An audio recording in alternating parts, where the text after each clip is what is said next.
I'm Roy Lee Lindsay with the North Carolina Pork Council, and I want everyone to remember bacon makes everything better.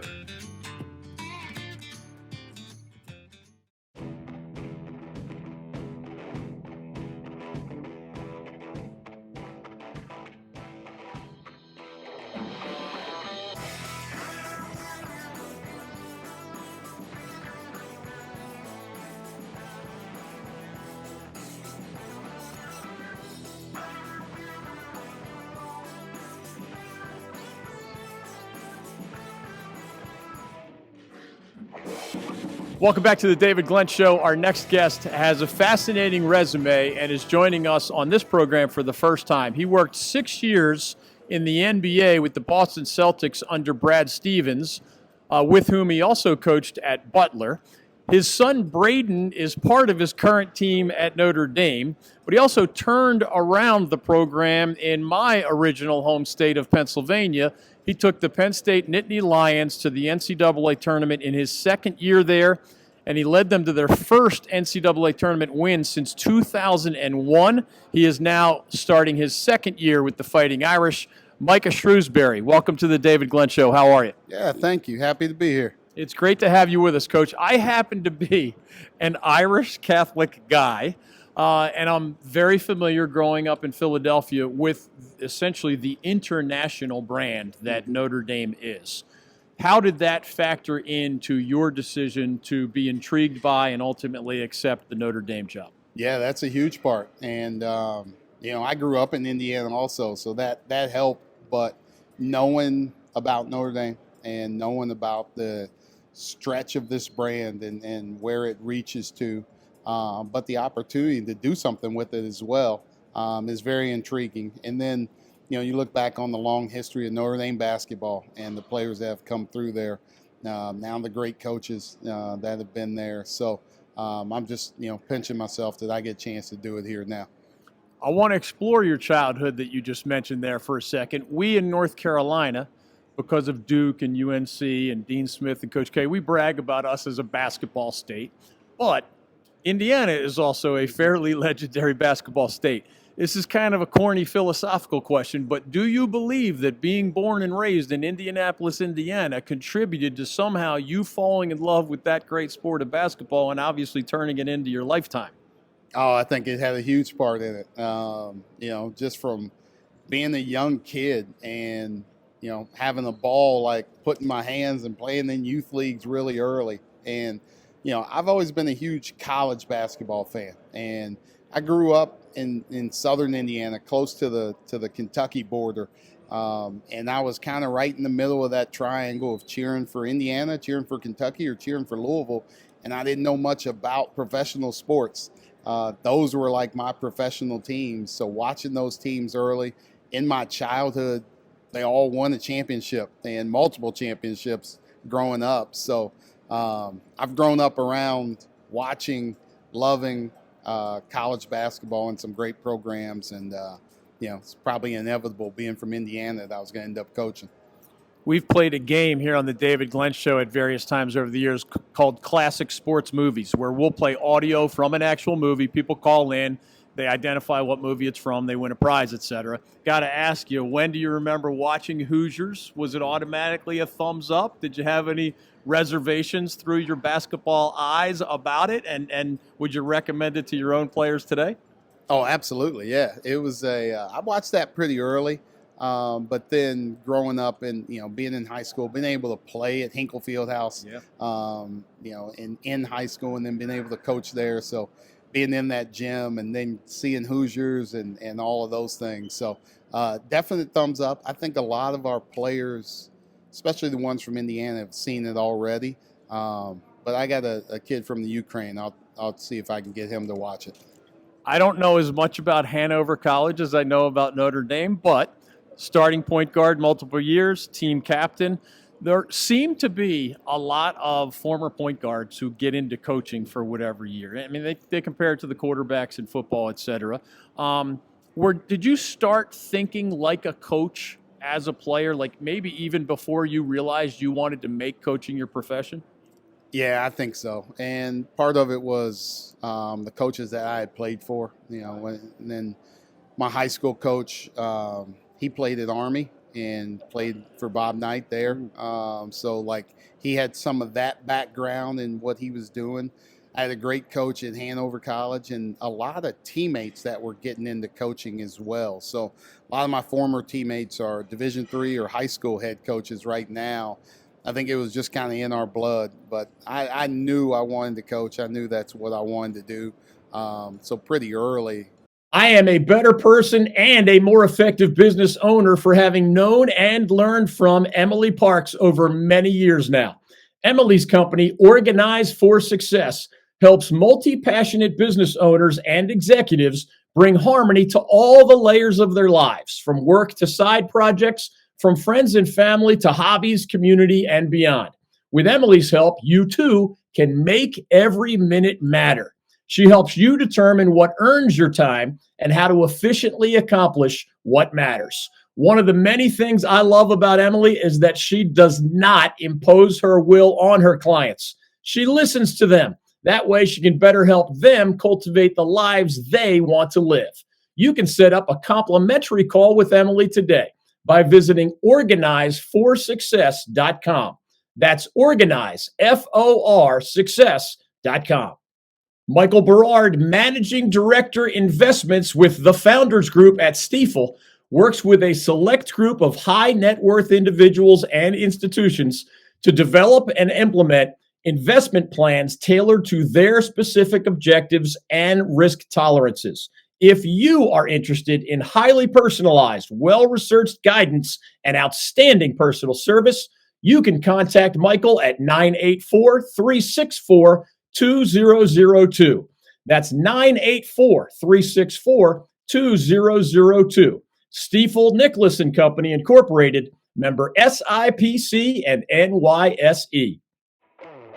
Coach, earlier I mentioned your time with Brad Stevens at Butler at the college level, also with the Celtics in the NBA. I can picture you cheering on the Celtics as they won their most recent NBA title with Coach Stevens in a more of an administrative position at this point.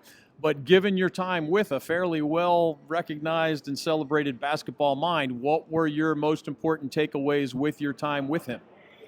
I think he's an unbelievable culture creator, right? And a great teacher of the game. How he brings teams together, how he leads teams, but then his basketball mind as well. I've tried to pick a lot of things from there, and it's constant because I call him all the time, asking him questions about different scenarios and different situations. So it's good to have him on speed dial to be able to keep picking his brain. But a lot of what I do from a basketball sense comes from him. It comes from a lot of his philosophies. Did you know a lot about Notre Dame football before taking this job? Because, I mean, even I know about, like, Newt Rockne, and I've seen, the famous touchdown Jesus right next to the stadium there, the mural.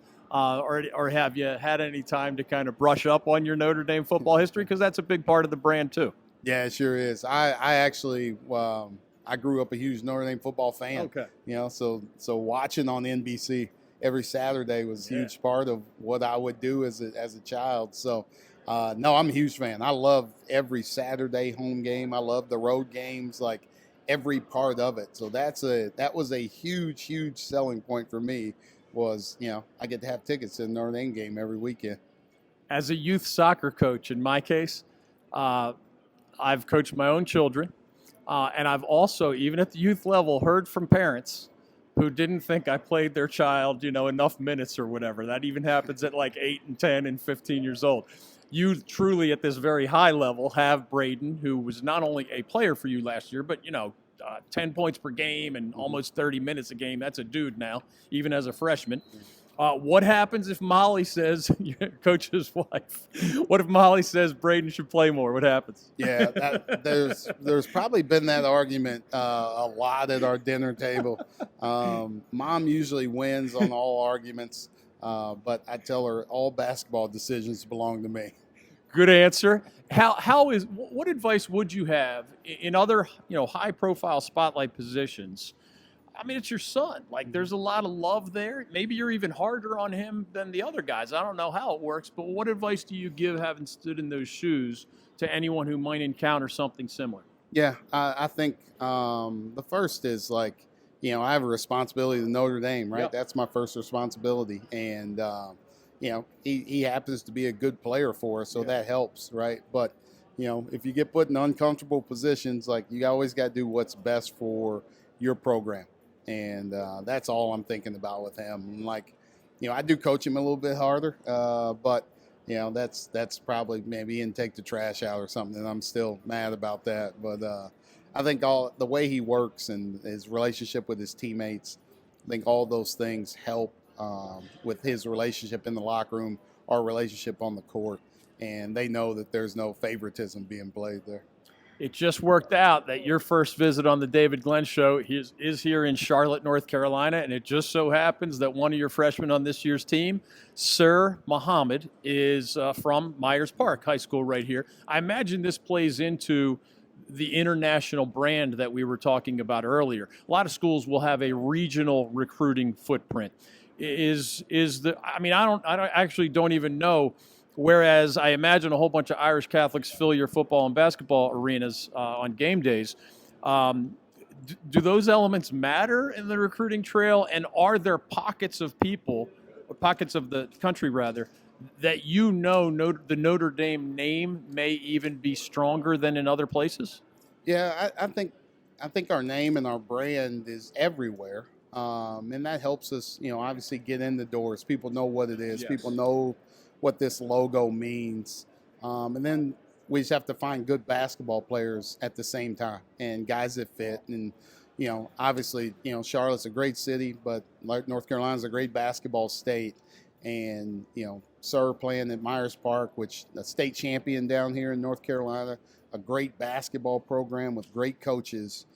He's going to be well prepared for college because of the coaching he got before he got to Notre Dame. So I think our brand opens up a lot of doors, and then it opens up a lot of doors to people that would be great fits to Notre Dame. I imagine Notre Dame, is not exactly loose with the academic standards, if I remember correctly, coming out of high school. So, bigger cities maybe tend to have more, just higher populations that have, I guess, sort of the credentials that you need to get into your school. Yeah, you kind of recruit everywhere, right? Okay. And, I think part of the school is the diversity of the school. So there are kids from big cities, small cities. There are, kids of all ethnicities at Notre Dame. It's kind of like a big, pot of everything. And that's the beauty of it, is like, they look for great students all over the place. And that's what we do. Find great students, find great basketball players, whether they're in Idaho, Maine, Charlotte, or Texas. Last thing for you, growing up in Pennsylvania, I know Penn State is not an easy place to win in the sport of men's basketball. You somehow, I didn't follow that story closely the way I followed you at Notre Dame, but rough first year, which was predicted. Second year, not only making the NCAA tournament, but as I said in the introduction, first NCAA tournament victory in a long, long time. Here you are in year two at Notre Dame. Am I drawing too many parallels? Or when you return 4 starters, which I think you're the only team in the ACC that returns 4 starters, is it a realistic goal worth talking about in your locker room to kick down that door and be where all these young guys want to be eventually, and that's part of March Madness? Yeah, I think that's what all these guys want to do. That's our goal as a program, is to be amongst the best here in the ACC. And if we put ourselves in position to do that, then, that automatically puts you one of the teams that can be in the NCAA tournament. And we're pushing for that every single day. We're trying to keep improving. We're trying to keep getting better. I think we got to, continue to find the right people that fit, play the right brand of basketball.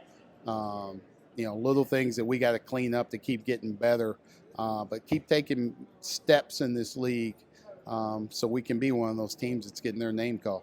I'll squeeze one in real quick. Everybody knows Marcus Burton. I don't know if it was known all along that he would be back for his sophomore year, but he is back and just a phenomenal player.